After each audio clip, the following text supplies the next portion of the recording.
Oy, mga didilis, congratulations nga pala ha. Yung hero ninyo, ayun, sumuko. Uy, sumuko na sa warrant of arrest niya si Kiko Barsaga. O, di ba ga? 8 counts. Alam ko ito yung 8 counts yung galing kay kay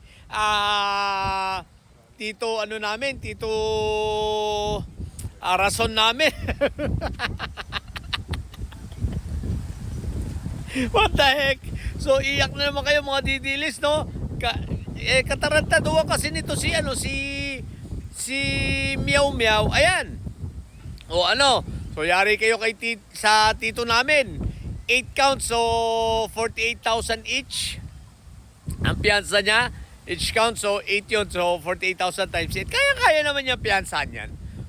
Wala namang problema. Pero ang sa akin, ibig sabihin, dahil nga mahigpit na ngayon, ang ngayon kailangan bago ka masampa ng kaso, reasonable certainty of conviction. Ibig sabihin, mas malaki yung tsansa na ikaw ay makonvict.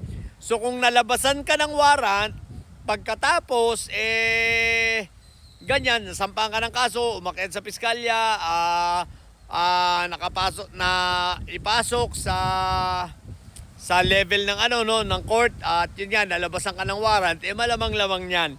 Tapos ang kalaban mo pa, si Tito Enrique Rason, ay Diyos ko po Rudy, malamang-lamang, shoot sa balde. Kaya itong si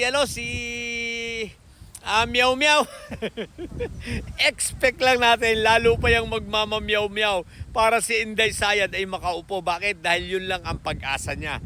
Okay? Dahil kung hindi makakaupo si Inday Sayad o kung sino mang mga may tae, matutuluyan siya. Naku po Rudy, ang kalaban mo ay si Tito Enrique.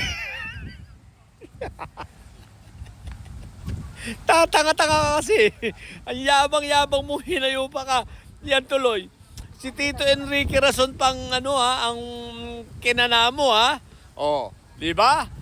Yari ka ngayon. So, matutuluyan ka dyan. Meow meow, sigurado. Huy, mga didilis. Baka gusto nyong tulungan si Meow Meow.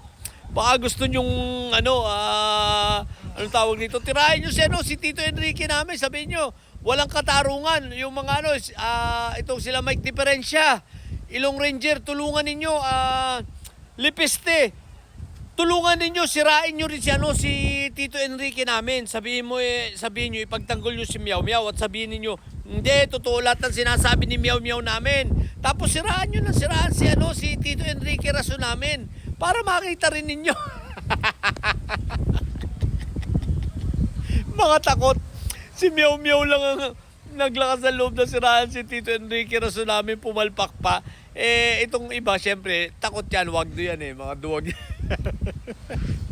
Diyos ko po Rudy, aray ko po Rudy. So yun lang, sa mga bobong didilis dyan si Meow Meow ninyo, sumuko.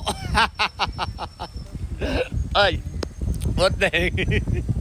Yun lang, sa mga bobong didilis at may sayo dyan nyo, ang tatay nyo ay karton, hindi pala, ang tatay nyo ay preso, ang pipi nyo ay bobo. Matili kayo mga bobo at may sayo, sapagkat ang may sayo ay lagi high blood. Bye!